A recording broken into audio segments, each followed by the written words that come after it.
A fiddler on the roof. Sounds crazy, no?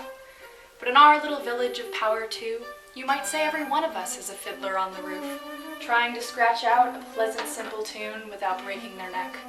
It isn't easy. You may ask, why do we stay up there if it's so dangerous?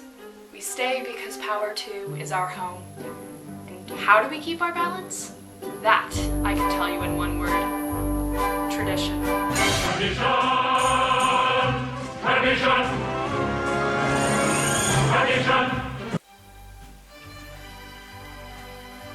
And tradition is what Fiddler on the Roof is to me. My road trip soundtrack, my family's inside jokes, and most importantly, what I, for a long time, thought it meant to be Jewish. With only one Jewish parent and limited opportunities to explore the culture, my Jewish identity always felt half-formed, so I instead turned to stories like Fiddler to fill in the gaps in my identity. However, I've begun to challenge and revise my idea of Jewishness that I had largely derived from Fiddler. While the hit Broadway musical pays homage to the Jewish experience and broke down walls of representation in mainstream American theater, it also significantly dilutes both the authentic historical experience of Eastern European Jews as well as the works of Yiddish author Sholem Aleichem that the musical is based on. As much as I will undoubtedly always love Fiddler, it's equally important to understand how it portrays Jewishness, at least the Ashkenazi experience, and assess whether or not the narrative's Broadway adaptation was ultimately good for the Jews. Unfortunately, this question yields far from a simple answer. Yes, Broadway's adaptation was certainly at odds with the source material of Aleichem and transforms the originally fervent struggle to maintain tradition into one that is markedly acquiescent and accepting of the inevitability of assimilation. But perhaps the musical's infusion of American values, its themes of adapting Jewish culture in the wake of the diaspora, invites us to examine how the musical's transformation of the original narrative is perhaps reflective of the Jewish American experience over the last century. The very continuity of Jewish existence, experienced by generation after generation, is rooted in the adaptation and often acculturation of tradition under the stress of modernization. Fiddler on the Roof seems to be self-aware of these implications. And while that parallel subtext is buried deep beneath the klezmer-infused Broadway tunes and animated performances of Fiddler, it is perhaps the element that makes the musical so successful, timeless, and above all, universal. First, in order to analyze the changes made to the original story in the Broadway production, we need to meet Sholem Aleichem, the renowned Yiddish author responsible for the source material of Fiddler. Tevye, the musical's protagonist, first appeared in Aleichem's writing in 1894. His stories primarily center Tevye, his daughters, and the happenings of a fictional Russian shtetl. The shtetl, a small Jewish town characteristic to 16th through 19th century Eastern Europe, is heavily featured in Aleicham's work, and is inspired by the shtetl in present-day Ukraine in which he grew up. Aleichem initially immigrated to the States to escape the rampant pogroms in his home country, and to cater to the popularity of theater among Yiddish-speaking Americans in the early 20th century, Aleichem began working feverishly on a play titled Tevye der Milchiger, or Tevye the Dairyman, a family portrait in 5 scenes, which he barely finished before his death in 1916. While Aleicham's draft was adapted into a film in 1939 by Yiddish filmmaker Maurice Schwartz, the Yiddish-speaking audience of New York was Americanizing too fast to sustain either Yiddish theater or the popularity of the film. This early project remained largely untouched until the early 60s, when Broadway moguls like Joseph Stein, Sheldon Harnick, Harold Prince, among others who comprised the almost entirely Jewish production team, came together to bring the story to fruition on the big stage. Before Fiddler, quote, "These Jewish creators rather assiduously avoided overtly Jewish subject matter, no doubt because of the rampant anti-Semitism in the world, including the United States, during much of the 20th century," end quote.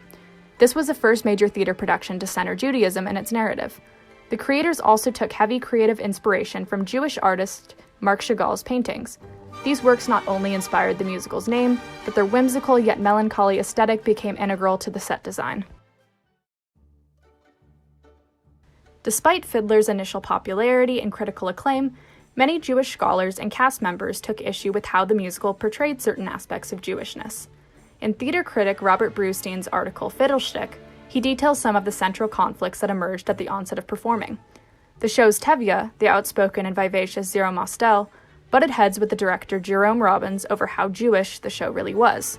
While Mostel prompted for the incorporation of additional Jewish customs into the performance, such as kissing the mezuzah, a religious symbol affixed to the doorpost of many Jewish homes, Robbins pushed back, arguing that too Jewish elements may estrange the non-Jewish audience. There was also significant debate around how Alechem's source material was interpreted. Was the seriousness of the pogrom downplayed? Was the Russian officer cast in too kind of a light? There is no doubt that certain elements of Alechem's original story were made more digestible for a mainstream American audience, which unfortunately goes against Alechem's principle of never giving in to American tastes. And while it is this very denial of Alechem's wishes that distinguish the musical adaptation, it is also the element that enables it to speak to the broader experience of American Jews. In order to better understand how the Americanization of Fiddler speaks to the experience of American Jews, I will next discuss what changed between the original stories of Alechem and the book for the Broadway musical.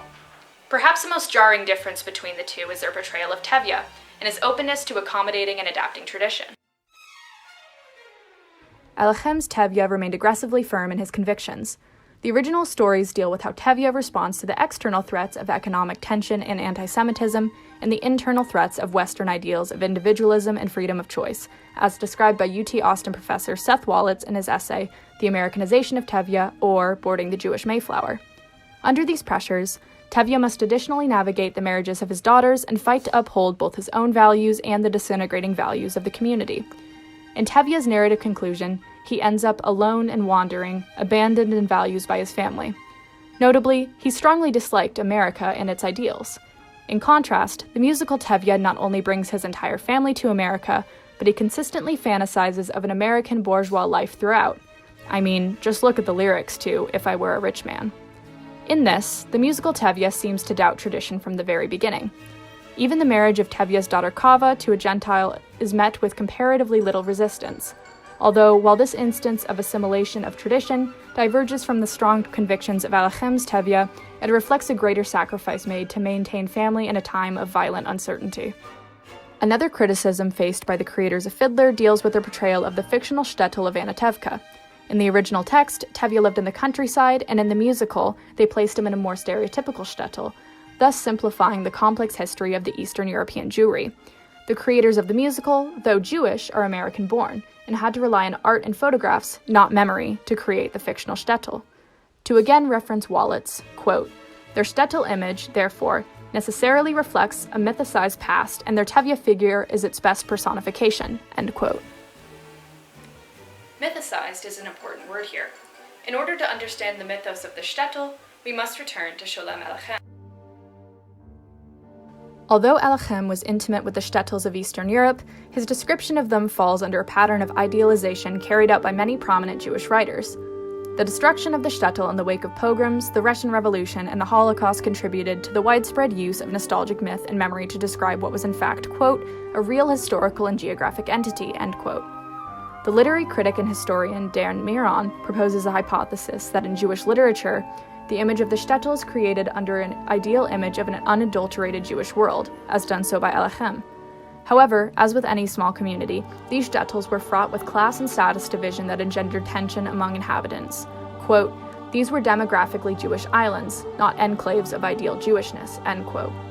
While the creators of Fiddler are guilty of portraying the same idealized version of the past, they, like the Jewish writers that precede them, are speaking to the collective nostalgia and memory of an entire people. The creators, I hope, were cognizant of the mythification, generalization, and imbuement of American ideals in their interpretation of the story that became Fiddler on the Roof. In that process, though, the creators were not only speaking to the distant and nostalgic memory of a lost world, but also to the continued experience of assimilation by Jewish Americans. While assimilation certainly isn't positive, a reworked narrative that embodies a very real intergenerational process of transforming tradition can be illuminating and a means for Jewish Americans to access some semblance of their individual story on stage.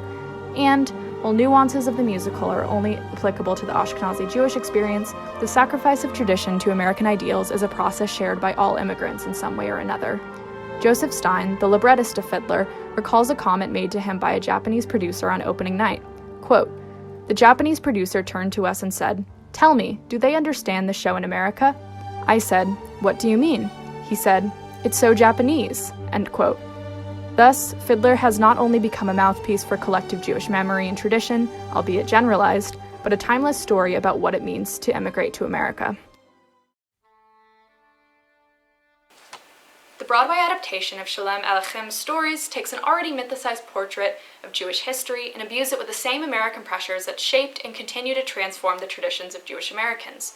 While at first glance, these narrative changes seem reductionist, an attempt to make a Jewish-centered narrative more digestible for the largely Gentile American theater audience, these changes actually speak directly to the challenges of Jewish immigrants and their descendants. While Alechem's Tevye faithfully clings to the dwindling threads of tradition in his fictional and idyllic Jewish world, the musical Tevye acquiesces to the changes of modernity that threaten his life of tradition. This acquiescence is not reflective of a total abandonment of culture, but rather a willful sacrifice Tevye makes for his family in order to survive. Fiddler on the Roof seems to be acutely aware of sacrifice as a means for survival, and wields it as an effective plot device. It certainly makes the immigration of the citizens of Anatevka to America far more bittersweet. While they depart Anatevka in the hopes of freedom from persecution, they do so at the cost of their very way of life. While the musical is not, per se, the truest representation of Alechem's work or of Jewishness for either the historical shtetls or contemporary Jewish life, the battle between tradition and modernity it proposes embodies an important phenomenon that persists in the heart of the Jewish experience. Fiddler on the Roof is therefore not only immortalized as a classic, universally beloved show, inspiring countless Broadway, semi-professional, and high school revivals, but also as a critical commentary on Jewish immigration, assimilation, and cultural transformation.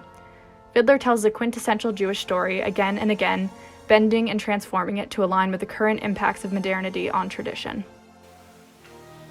And maybe that isn't so bad for the Jews. Thank you, and l'chaim.